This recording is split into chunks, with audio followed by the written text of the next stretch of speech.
Ang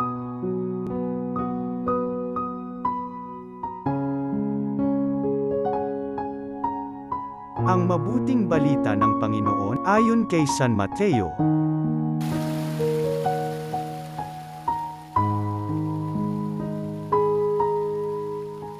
Noong panahong yun, sinabi ni Jesus sa kanyang mga alagad ang talinghagang ito. Ang paghahari ng Diyos ay katulad nito.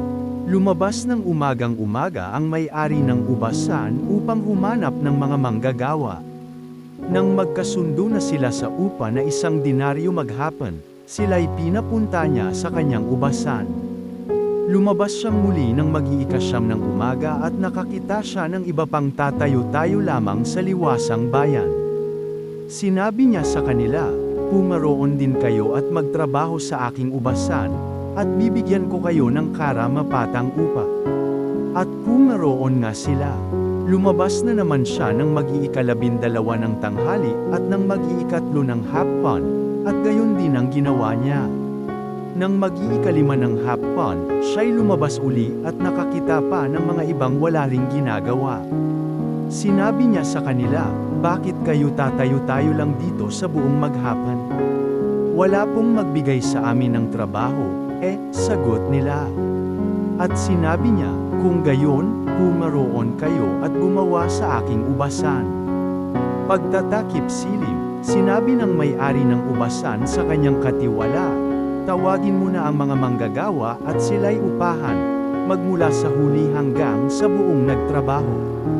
Ang mga nagsimula ng mag-iikalima ng hapon ay tumanggap ng tig-iisang denaryo. At nang lumapit ang mga nauna, inakala nilang tatanggap sila ng higit doon, ngunit ang bawat isa'y tumanggap din ng 1 denaryo. Pagkatanggap nito, nagreklamo sila sa may-ari ng ubasan. Sabi nila, 1 oras lang pong gumawa ang mga huling dumating, samantalang maghapon kaming nagpagal at nagtiis ng nakapapasong init ng araw. Bakit naman po ninyo pinagpare-pareho ang upa sa amin?" At sinabi niya sa isa sa kanila, "Kaibigan, hindi kita dinadaya. Hindi ba't nagkasundo tayo sa 1 denaryo? Kunin mo ang ganang iyo, at umalis ka na. Maano kung ibig kong upahan ang nahuli ng tulad ng upa ko sa iyo? Wala ba akong karapatang gawin ang aking maibigan sa ari-arian ko?